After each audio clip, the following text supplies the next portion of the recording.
Assalamualaikum warahmatullahi wabarakatuh.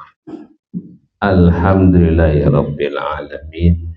Wassalatu wassalamu ala asyrafil anbiya'i wal mursalin sayyidina wa maulana Muhammadin wa ala alihi wa ashabihi ajma'in. Amma Allahumma alimna ma jahilna wanfa'na bima 'allamtana wa zidna ilman nafi'an ya rabbal alamin. Bapak Ibu jamaah Masjid Al-Mubarak yang mudah-mudahan mendapatkan keberkahan ilmu dari Allah Subhanahu wa taala.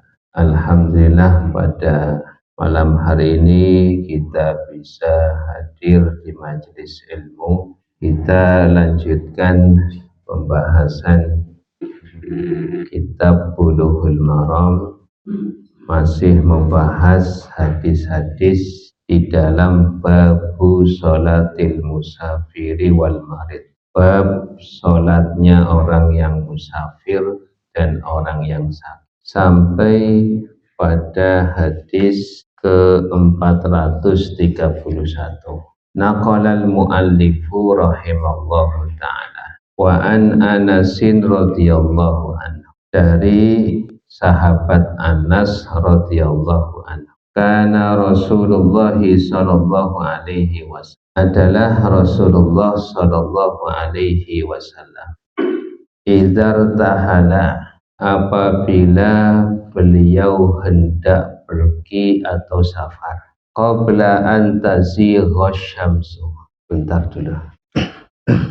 Idzar tahala, apabila beliau hendak pergi, qabla an tazigha syamsu, sebelum matahari condong ke sebelah barat, akharat zuhra, beliau mengakhirkan sholat zuhur, ila waktil asri, kepada waktu asar, thumma nazala, kemudian beliau singgah, fajama'a bainahuma, dan beliau menjamak antara zuhur dan asar di waktu sholat asar. Fa in zaghati syamsu, jika beliau musafir terus zaghati syamsu, matahari condong, qabla an yartahilah, sebelum beliau pergi, sholat zuhur, kemudian beliau sholat zuhur, thumma raqibah, kemudian beliau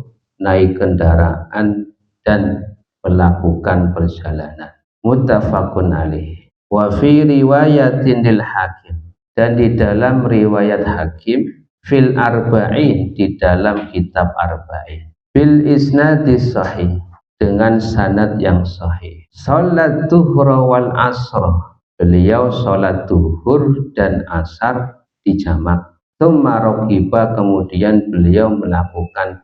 Wali Abi Nuaimin, dan di dalam riwayat Abu Nuaim, fi mustakhraji muslimin, dalam mustakhraj sahih Muslim, kana idza kana fi safarin, apabila beliau dalam keadaan safar, fazalati syamsu, kemudian matahari condong ke sebelah barat, salat zuhur wal asr, beliau salat zuhur dan asar jami'an, dijamak, tsummartahala, kemudian beliau melakukan perjalanan. Ada 3 riwayat yang berkaitan dengan masalah sholat jamak di dalam hadis 431. Yang dimaksud dengan sholat jamak adalah menggabungkan 2 sholat di salah satu waktu keduanya. Dan sholat yang bisa dijamak itu sholat zuhur dengan sholat asar, sholat maghrib dengan sholat isya. Kalau subuh tidak bisa dijamak ya. Nah, kemudian kalau misalnya sholat zuhur digabung dengan sholat asar pada sholat zuhur, namanya jamak takhir. Sholat zuhur dikerjakan di sholat asar, maka namanya jamak takhir. Nah, sekarang ada beberapa riwayat. Yang pertama riwayat muttafaqun alaih. Apabila Nabi hendak melakukan perjalanan, beliau itu sebelum duhur melakukan perjalanan, maka beliau itu mengakhirkan sholat duhur ke waktu asar. Nah, ini akan tetapi apabila beliau itu melakukan atau hendak safar sedangkan matahari sudah condong ke sebelah barat, artinya sudah masuk zuhur. Nah, menurut riwayat muttafaqun alaih, beliau sholat zuhur kemudian beliau melaksanakan perjalanan. Nah, akan tetapi di dalam riwayat Imam Hakim itu ada tambahan riwayat. Tambahan riwayatnya apabila beliau melakukan perjalanan sebelum sebelum muttafaqun alaih itu sebelum sholat duhur diakhirkan sholat asarnya, duhurnya ke asar. Tapi riwayat Hakim itu ada tambahan. Apabila Nabi melakukan perjalanan setelah masuk sholat duhur, maka Nabi sholat duhur digabung dengan sholat asar. Ini riwayat Imam Hakim. Kemudian di dalam riwayat Abu Nu'aim itu juga menguatkan apabila Nabi itu hendak melakukan safar sedangkan sudah masuk waktu duhur, beliau itu melakukan sholat duhur dan asar jamak takdim. Nah, dari beberapa riwayat ini, para ulama itu berbeda pendapat di dalam masalah jamak. Nah, ada perbedaan di antara ulama. Yang pertama, pendapat dari Imam Hambali, ya Hanabilah, madhab Hambali, wa Syafi'iyah dan madhab Syafi'i, wal Malikiyah dan madhab Imam Maliki. Mereka mengatakan boleh jamak, baik jamak takdim atau jamak takhir. Boleh dua-duanya sesuai dengan riwayat tadi, riwayat muttafaqun alaih, riwayat Imam Hakim dan riwayat Abu Nu'aim. Nah, ini menggabungkan beberapa riwayat, diambil kesimpulan oleh madhab Hanabilah, Hambali, oleh Syafi'iyah, Syafi'i, oleh Malikiyah, madhab Imam Malik, apa? Oh, boleh jamak takhir atau jamak takdim. Nah, ini pendapat yang pertama. Kemudian pendapat yang kedua adalah pendapat dari madhab Abu Hanifah. Nah, kata mereka tidak boleh jamak, baik jamak takdim atau jamak takhir. Nah, kenapa tidak boleh? Nah, dikecualikan ketika berada di Arafah, dikecualikan ketika di Musdalifah. Kalau di Arafah itu boleh jamak, kata mereka, jamaknya takdim. Kalau di Musdalifah boleh jamak antara Isya dan Maghrib, yaitu jamak takhir. Ini kalau yang pernah haji itu pernah melakukan. Kalau di Arafah boleh jamak, jamaknya apa? Ya jamak takdim, ya duhur dengan asar. Kalau di Musdalifah jamak Maghrib dan Isya jamaknya takhir. Nah, menurut madhab Abu Hanifah itu boleh jamak di Arafah dan Musdalifah saja. Selain itu enggak. Jadi tidak ada jamak takdim, jamak takhir kecuali di Arafah dan Musdalifah. Nah, mereka itu berdalil dengan ayat Al-Quran. Ketika Allah Subhanahu wa Ta'ala berfirman, "Inna sholata kanat 'alal mu'minina kitabam mauquta." Nah, inna sholata, sesungguhnya sholat itu kanat 'alal mu'minina, diwajibkan bagi orang-orang yang beriman, kitabam mauquta, sebagai kewajiban yang sudah ada waktunya tersendiri-sendiri. Zuhur ada waktunya, asar ya ada waktunya, maghrib, isya, subuh ya ada waktunya. Jadi tidak boleh digabung, masing-masing sesuai dengan waktu. Mereka mengatakan demikian. Nah, ada menurut mereka mazhab Abu Hanifah namanya jamak suri, jam'un suriyun. Apa jam'un suriyun?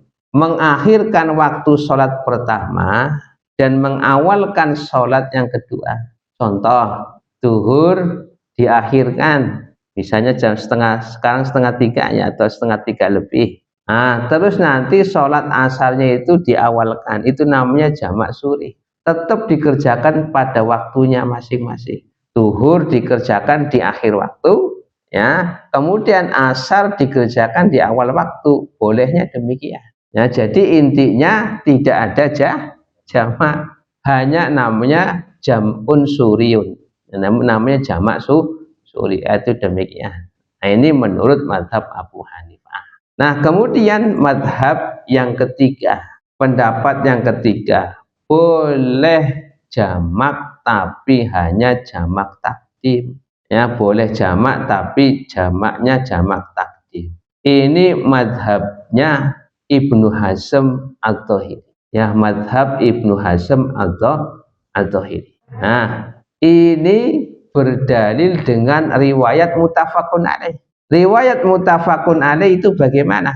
Riwayat muttafaqun alaih itu adalah Nabi hanya melakukan jamak takdim.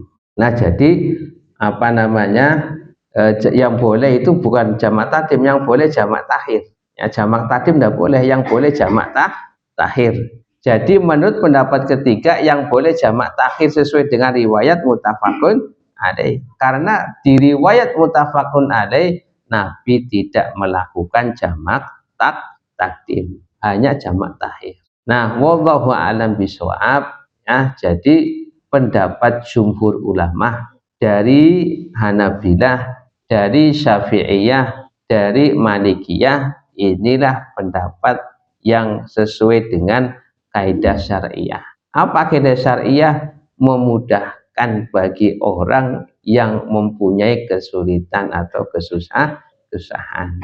Jadi dari pendapat tersebut 3, jadi yang pendapat pertengahan itu pendapat jumhur. Kalau pendapat yang kedua Abu Hanifah tidak ada jamak sama sekali, baik jamak takdim ataupun jamak takhir kecuali di Arafah dan Musdalifah. Pendapat yang ketiga itu hanya jamak takhir. Ya, kalau jamak takdim itu tidak ada, karena Nabi berdasarkan riwayat muttafaqun alaih hanya melakukan jamak takhir, yaitu duhur dan asar pada waktu asar. Nah, tidak ada jamak takdim. Tapi pendapat jumhur insya Allah itu pendapat yang pertengahan. Nah, Bapak Ibu yang mudah-mudahan dimuliakan oleh Allah. Sekarang hadis ke-432.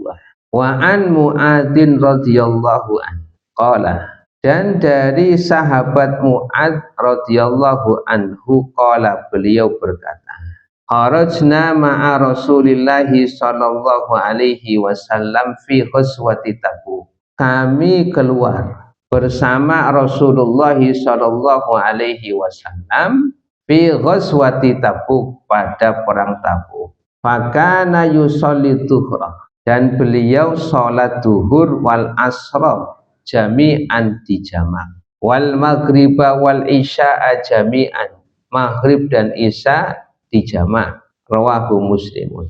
Jadi Mu'adz bin Jabal ini menerangkan tentang peristiwa perang Tabuk. Nah, Tabuk itu ya, daerah sebelah utara. Nah, sebelah utaranya kota Madinah, Tabuk. Nah, jadi rombongan Rasulullah Shallallahu Alaihi Wasallam ketika perang Tabuk, di sini Mu'adz mengatakan Nabi menjamak sholat duhur dan asar. Begitu juga Nabi menjamak isya dan maghrib. Nah, di sini tidak diterangkan apakah jamaknya jamak takdim atau jamaknya jamak takhir. Nah, akan tetapi riwayat yang sebelumnya itu menerangkan Artinya bisa jamak takdim, bisa jamak takhir. Nah, jadi riwayat yang sebelumnya itu menjelaskan kemujmalan daripada hadis ini. Apa? Yaitu Nabi ketika menjamak duhur dan asar ada kemungkinan jamak takdim dan jamak takhir. Ketika ada keterangan Nabi itu menjamak antara maghrib dan isya, ada kemungkinan Nabi itu menjamak jamak takdim dan jamak takhir. Nah, kemudian selanjutnya Syekh Shalih Ibn Fauzan hafizahullah taala itu menyebutkan, ketika ada seorang musafir kemudian singgah di suatu tempat, apakah yang lebih afdol itu menjamak sholat atau tidak menjamak sholat? Nah, maka beliau mengatakan, ketika ada orang singgah di suatu tempat dalam keadaan musafir, maka kalau memang dia bisa untuk melaksanakan sholat sesuai dengan waktunya, maka lebih afdol untuk tetap dilakukan sesuai dengan waktunya, tidak. Jadi afdolnya misalnya Bapak Ibu ya, misalnya musafir singgah di suatu tempat sehari atau 2 hari. Nah, maka ini lebih baiknya dijamak atau tidak? Maka lebih afdol itu tidak dijamak sesuai dengan waktunya. Tetapi kalau masalah qashar, lebih baik diqashar. Sholat isya diqashar. Nah, tapi kalau ikut sholat bersama imam mukim tetap tetap tidak diqashar. Sholat isya ya tetap ngikutin yang mukim, karena yang jadi imam itu adalah mukim. Kalau yang imamnya mukim 4 rakaat ya sudah ikut rakaat. Nah, jadi konteksnya adalah ketika orang musafir singgah di suatu tempat dan dia itu bisa sholat sesuai dengan waktunya, maka lebih afdol itu sholatnya tidak dijamak. Tapi kalau masalah qashar, sholatnya lebih baik diqashar, kecuali kalau mengikuti imam yang mukim. Nah, itu demikian. Nah, kemudian hadis ke-433. Wa an Ibni Abbasin radhiyallahu anhu qala Rasulullah sallallahu alaihi wasallam. Wa an Ibni Abbasin radhiyallahu anhu qala. Dari sahabat Ibnu Abbas radhiyallahu anhu qala, beliau berkata, qala Rasulullah sallallahu alaihi wasallam, telah bersabda Rasulullah sallallahu alaihi wasallam, la taqsurus sholata, janganlah kalian itu mengqashar salat, fi aqalla, pada jarak yang kurang, min arbaati burudin, dari 4 barid. 4 barid itu min Makkah, dari kota Mekah, ila Asafan, ke kota Asafan. Rawahu Daruqutni bi isnadin dhaifin was sahihu annahu mauqufun wa kadza akhrajahu Ibnu Huzaimah. Nah, hadis ini para ulama menyampaikan, hadis ini adalah mauquf. Hadis mauquf itu adalah hadis atau perkataan yang disandarkan kepada sahabat. Jadi ini adalah ucapan dari sahabat Ibnu Abbas. Itu hadis namanya hadis mauquf. Nah, di sini diterangkan bahwasanya tidaklah mengqashar salat pada jarak yang kurang dari 4 barid. 4 barid itu diterangkan di dalam hadis Ibnu Abbas sejauh antara Mekah dan Asafan. Ya, Mekah. Jadi kalau Asafan itu adalah bagian utara barat, ya, ke utara barat Mekah.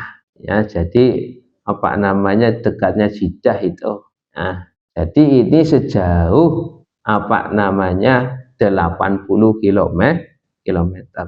Jadi hadis ini menunjukkan tentang orang itu jangan melakukan qashar kecuali kalau perjalanannya itu yang ditempuh adalah berapa?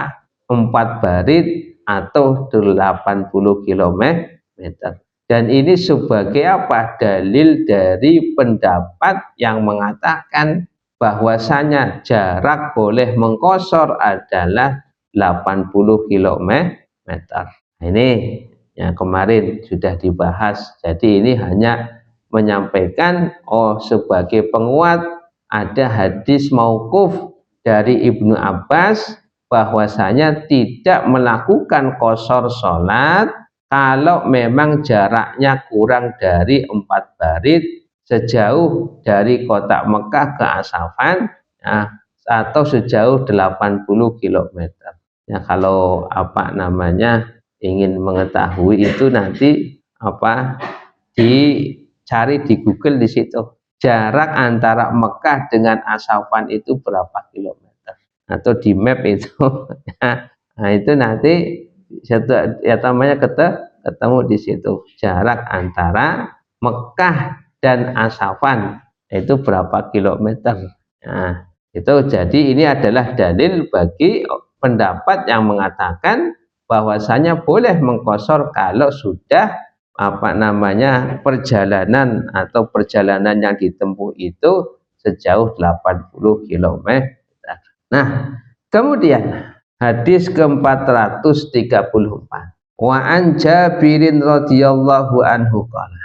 Dan dari sahabat Jabir radhiyallahu anhu qala, beliau berkata, qala Rasulullah sallallahu alaihi wasallam. Telah bersabda Rasulullah sallallahu alaihi wasallam, khairu ummati alladzina idza asa'u. Khairu ummati, sebaik-baik umatku, alladzina, yaitu orang-orang, idza asa'u, apabila mereka itu berbuat dosa, istaghfaru, mereka segera beristighfar, wa idza safaru, dan apabila mereka itu melakukan safar, qasaru, mereka mengqashar salat, wa aftaru, dan berbuka puasa.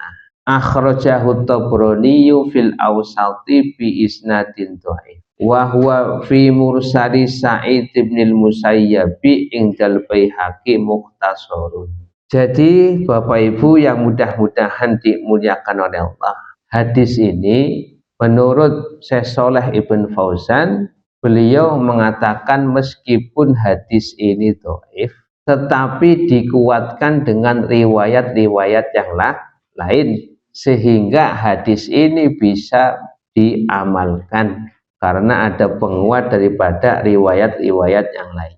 Artinya hadis ini menunjukkan bahwasanya sebaik-baik umatnya Nabi yaitu orang yang ketika berbuat salah dosa kemudian beristighfar. Nah, makanya ini adalah sebaik-baik umat. Wa idza fa'alu fahishatan aw dzalamu anfusahum dzakarullah fastaghfaru lidzunubihim. Ini ciri orang-orang yang bertakwa itu apabila mereka itu berbuat keji, berbuat dosa atau mendolimi diri mereka dengan berbuat maksiat. Zakarullah, mereka segera ingat kepada Allah, kemudian mereka minta ampunan atas dosa-dosa mereka. Nah, ini di dalam Al-Quran. Jadi ini cirinya orang-orang yang bertakwa demikian. Salah, berbuat dosa, ingat Allah, beristighfar, kemudian taubat kepada Allah. Ini sebaik-baik umatnya Nabi. Nah, kemudian di sini disebutkan wa idza safaru qasaru wa aftaru. Apabila mereka melakukan perjalanan, mereka itu mengqashar salat dan mereka itu berbuka puasa. Ini menunjukkan bahwasanya bagi orang yang musafir yang lebih afdol adalah mengqashar salat dan berbuka puasa. Ini yang paling afdol ya. Konteks hadis ini menerangkan demikian. Itu sebaik-baik umat Nabi. Kalau safar mengqashar salat, kalau safar mereka itu berbuka puasa, artinya mereka tidak berpuasa. Ini menunjukkan bahwasanya qashar dan berbuka puasa ketika safar ini termasuk sesuatu yang afdal. Nah, dan inilah dalil yang menunjukkan pendapat para ulama yang mengatakan qashar itu lebih afdal. Nah, hadis ke-435. Wa an Imran bin Husainin, dari sahabat Imran ibni Husainin radhiyallahu anhuma, qala, beliau berkata, kanat bi bawasiru, dulu saya punya penyakit bawasir. Bawasir itu adalah ambeien, ya, wasir, ya. Jadi kalau penyakit wasir itu untuk duduk aja susah, pegel, ya, itu penyakit ambeien. Nah, fasa'altu Nabiyya sallallahu alaihi wasallam, kemudian aku bertanya kepada Nabi Muhammad sallallahu alaihi wasallam anis sholati, tentang sholat. Faqala, kemudian Nabi Muhammad sallallahu alaihi wasallam bersabda, sholli qa'iman, sholatlah dalam keadaan berdiri. Fa'ilam tastati, jika kamu tidak mampu berdiri, faqa'idan, maka sholatlah sambil duduk. Fa'ilam tastati, apabila kamu tidak bisa duduk, fa'ala jambin, maka sholat dengan cara miring ke sebelah kanan. Rawahul Bukhari, riwayat Imam Bukhari. Jadi ceritanya seperti ini. Nabi itu punya sahabat Imran bin Husain. Imran bin Husain ini punya penyakit ambeien yang menyebabkan susah untuk melakukan sholat. Akhirnya dijenguk oleh Nabi. Ketika dijenguk oleh Nabi, kemudian Husain ini bertanya kepada Nabi, Imran bin Husain, Nabi, bagaimana dengan sholat saya? Ya, orang sholat itu, saya punya penyakit bawasir. Ya, kalau orang punya ambeien itu yang susah berdiri atau duduk? Duduk yang susah. Ya, maka kata Nabi, urut-urutannya demikian. Sholli qa'iman, sholatlah dalam keadaan berdiri. Karena berdiri itu adalah merupakan rukun dari sholat fardu. Kalau sholat fardu rukunnya qiyam, berdiri, salah satu rukunnya. Tapi kalau dalam sholat sunnah itu tidak, bukan rukun. Ya, kalau sholat sunnah itu bukan rukun, al-qiyam, berdiri. Tapi kalau sholat fardu, ya itu berdiri itu termasuk bagian daripada rukun. Nah, kalau memang berdiri tidak mampu, fasalli, ya, fa'ilam tastati faqaidan, apabila tidak mampu berdiri ya duduk. Nah, duduknya di sini tidak dijelaskan oleh Nabi. Ya, ini apa namanya, sifat duduknya ini tidak dijelaskan. Apakah duduknya seperti duduk tahiyat? Apakah duduknya itu duduk bersila? Apakah duduknya itu duduk di kursi? Ini tidak disebutkan, artinya umum. Ya, kalau memang tidak bisa berdiri ya duduk. Kalau tidak bisa duduk, fa'ala jambin, maka sholat dengan cara apa? Ya, miring sebelah kanan. Jadi miring dulu sebelah kanan. Jadi ketika sholat sambil duduk, ya, rukuknya dengan sujudnya itu harus dibedakan. Sujud itu lebih rendah daripada rukuk. Nah, sekarang kalau memang sholat dengan cara miring sebelah kanan, bagaimana sujudnya? Bagaimana rukuknya? Ya, ibu bapak bisa kebayang tak sholatnya itu dengan apa? Kalau miring sebelah kanan, apakah badannya nekuk-nekuk atau gimana gitu? Maka dengan isyarat apa kepala, kalau memang bisa. Kalau memang isyarat dengan kepala tidak bisa, pakainya torful ain, jadi dengan kedipan mata, dengan hati itu hadir. Itu sudah cara yang sekali itu, karena sudah tidak bisa. Kalau tidak bisa sama sekali itu terlentang. Ya, caranya bagaimana? Caranya kakinya itu sebelah apa namanya menghadap kiblat. kiblat. Jadi kepalanya itu di sebelah timur, kemudian kakinya itu menjulur ke kiblat. Itu berbaring sholatnya bagaimana? Ya tadi sama dengan apa, sholat sambil miring sebelah kanan. Loh, kalau memang sudah tidak bisa dengan kedipan mata, hati yang hadir, terus bagaimana? Berarti sudah gugur sholat. Sudah apa? Sudah gugur. Karena sudah tidak ada lagi di sini. Nabi nggak mengatakan kalau memang miring sebelah kanan tidak bisa. Ya tadi ada famustalqiyah, yaitu sambil terlentang ataupun berbaring. Yang berbaring bagaimana? Ya dengan kedipan mata dan hati yang hadir. Sekarang pertanyaannya, kalau memang sudah tidak bisa, ya sudah. Kalau memang sudah tidak bisa, berarti sholat itu apa, gugur.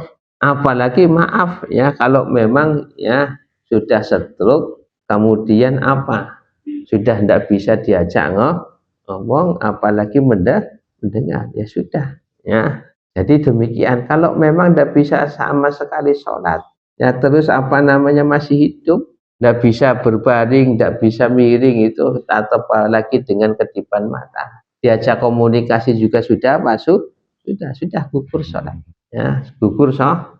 Ya, kalau memang sudah tidak bisa mendengar, ya kemudian apa namanya sudah tidak bisa diajak komunikasi, nah jadi saya sudah, maka gugur bagi orang itu untuk melakukan sholat. Nah, maka di sini adalah apa?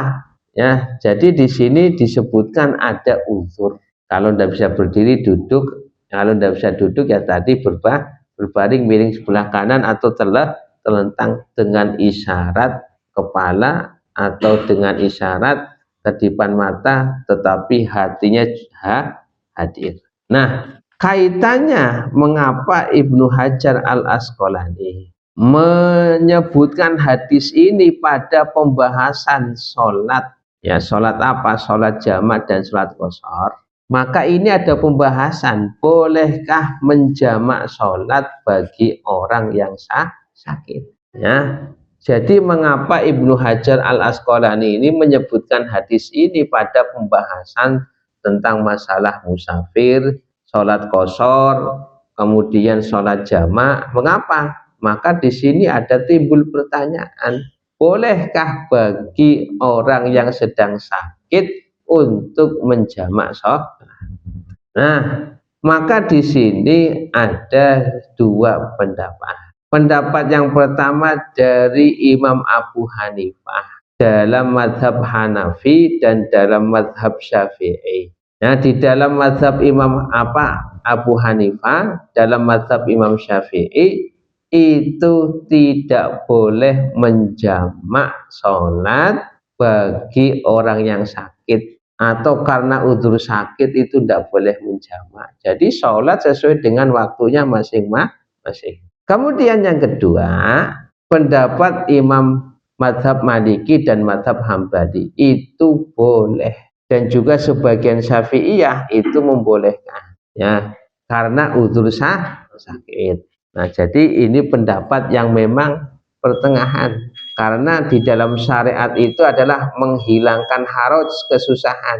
Nah, kalau misalnya mohon maaf ada orang sakit mau dioperasi misalnya, dan operasi memakan waktu, terus bagaimana sholatnya? Itu boleh dijamak. Itu. Baik, kita lanjutkan pada pekan yang akan datang. Insyaallah kita akhiri. Subhanakallahumma wa bihamdika asyhadu an la ilaha illa anta astaghfiruka wa atubu ilaik. Assalamualaikum warahmatullahi wabarakatuh.